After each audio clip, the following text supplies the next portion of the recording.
Okay, so let's get into this. We're doing a deep dive today, but maybe not in the way you'd expect. We're trying to reconstruct an experience, really. That's right. We're asking, what did Diwali actually feel like, smell like, look like for someone, say, back in the 1800s in India? Exactly. Take away the electricity, the smartphones, even the kind of mass-produced fireworks we see now. What's left? And that's our mission, really, to try and distill that essence of tradition, the community aspect, the spiritual core, without all the modern layers. And the setting itself is just so different. We're talking about India under British rule, yes, but life, especially in villages, was, well, very earthy. Absolutely. Mud houses were common, walls plastered with natural stuff, and light, purely functional, mostly mustard oil lamps. So those basic conditions didn't diminish the festival. Not at all. In fact, you could argue it intensified the core meaning. The atmosphere was the event. Just imagine no electric lights anywhere. Just flickering lamps. Hundreds of tiny mustard oil lamps, diyas, everywhere. That soft flickering glow against, simple mud walls. So if we were there, say, 1850, Diwali night in a village courtyard, what hits us first?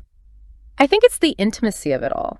The surroundings are basic, sure, unpaved ground, maybe rough walls, but they'd be spotlessly clean and meticulously prepared. And the light itself?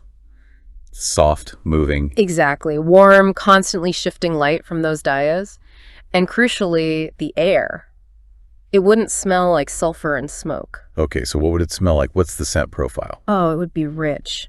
Think about the heavy, almost nutty scent of ghee lamps. Burning ghee was often used for important rituals. Then you'd have fragrant sandalwood incense drifting from the little home shrines.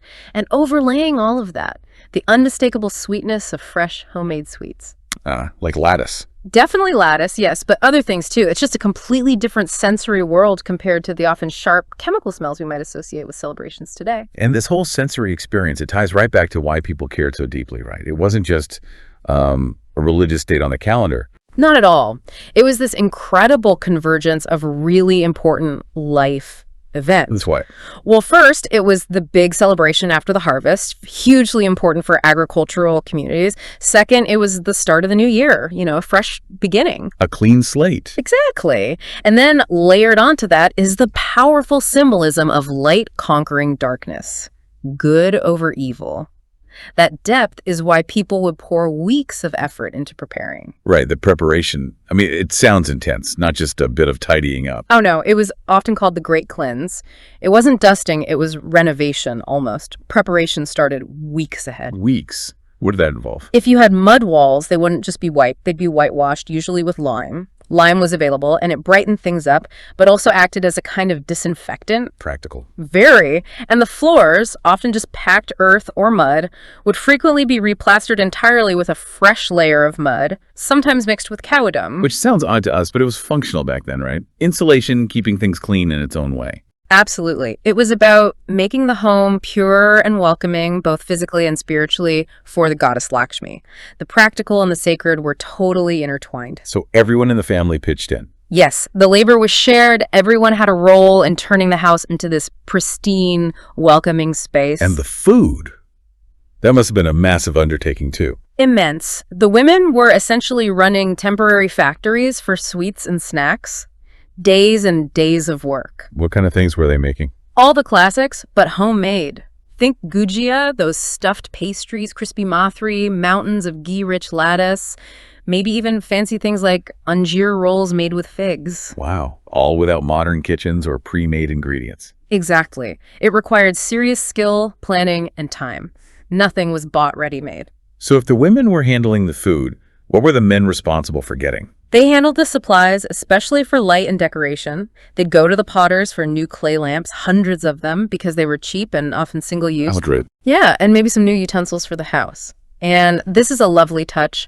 Brightly colored paper chandeliers. Paper chandeliers. Called jumar, often quite intricate. Imagine these colorful paper creations hanging in a simple mud home, catching the lamplight, purely for the festive look, just for a few days. That's beautiful. Investing in temporary beauty like that. But maybe the biggest part of the community preparation wasn't physical. It was about stories. Oh, absolutely central. This is where entertainment, tradition, and education all came together. The sources really emphasized the role of the Kathawachak. The storyteller. Yes, a vital figure in the community. Imagine evenings leading up to Diwali, people gathering kids, adults, everyone. Where would they gather? Maybe in a courtyard, maybe under a large tree, lit just by the dayas. Wow. And the storyteller would perform the Ramayana. The story of Lord Ram's return to Ayodhya. Exactly. His return after 14 years of exile, the victory over Ravana. The storyteller would chant it, sing it, act it out. Remember, there's no radio, no TV. This was the primetime entertainment and the cultural glue. That shared experience must have been incredibly powerful. You can almost hear it. The storyteller pausing dramatically.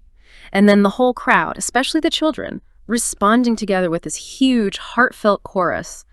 Jai Shri Ram. Victory to Lord Ram. Wow. That sound, that shared voice of devotion and memory, that was a central part of the festival's noise, much more than any firecracker.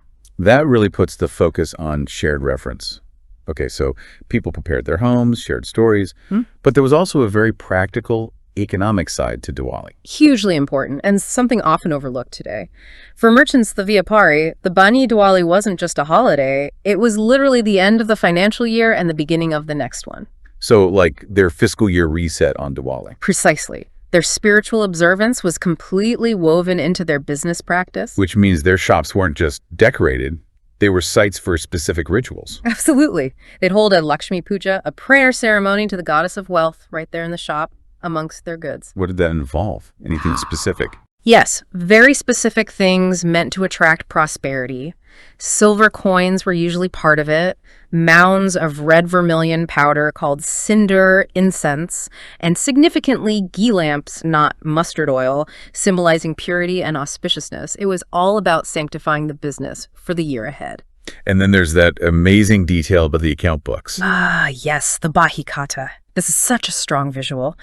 Merchants would get a brand new, clean ledger book for the new financial year. Pristine. Representing a fresh start. Totally. And before writing down a single transaction, a single rupee, the very first thing they would inscribe on the first page was Shubhlab. Shubhlab meaning? Auspicious gain or auspicious profit. It's Yeah. literally an invocation asking for blessings on every entry that would follow in that book. Wow. Blessing the bottom line, essentially. You could say that. It tied the year's potential success directly to divine goodwill. And this idea of prosperity wasn't just kept in the shop, it flowed into the family too. How so? There was a common tradition where elders, after the main pujas, would give small gifts to the children. Often just a piece of jaggery gur, or maybe a small silver coin if they could afford it. A sweet treat or a bit of money? Yes, but the belief behind it was important. It was thought that this generosity pleased Lakshmi and ensured Barkat continuous prosperity and well-being for the whole family throughout the year. It's like sharing the blessing received during the puja. That's a beautiful link. The ledger, the gur, the coin, all tied to this deep belief in ensuring prosperity. It connects everything. It really shows how integrated life was: commerce, spirituality, family. Okay, so the books are blessed, prosperity is invoked. How does the celebration shift into the night itself? The part we now associate with light and sound. Well, it shifted into light, but mostly quiet light. That's the key difference. In the 1800s, the main spectacle, the fireworks, if you will, was the sheer volume of gentle light from the dayas. Not loud bangs and flashes. Not for most people. The focus wasn't on showing off, on dikawa. It was about illumination. And the scale, you said hundreds of lamps per household earlier. Yes, people would light scores, even hundreds depending on their means. They'd place them everywhere, lining courtyards, along rooftops, on windowsills, decorating temple steps, marking pathways. Just creating this sea of little flames. Exactly. That collective effort, that shared, simple light, that was the breathtaking sight. That was Diwali night. And the sources are pretty clear that actual firecrackers were rare. Very rare for the average person. Maybe some extremely wealthy families or royal houses might have had access to Chinese fireworks, but for the vast majority, it was just lamps, maybe some singing, the storytelling continuing. The light was the main event. And there was one final, simple ritual everyone did. Yes, a deeply personal and spiritual one. As night fell, pretty much everyone would take one lamp, maybe the brightest one, and place it right outside their front door. Like a welcome light. Precisely. It was an invitation. They'd often recite a simple prayer as they placed it, something like, "Ma Lakshmi, please come to my home." So intimate, just a quiet request. Exactly. It wasn't about competition or grand displays. It was about personal devotion, family warmth, and the beauty of those hundreds of small lights flickering under the vast, dark sky. So if we boil it down, the 1800s Diwali experience was really defined by intense preparation, deep community bonds forged through things like storytelling. Right, and that very real connection to the financial cycle, the rituals around prosperity. And finally, just pure, simple, widespread illumination.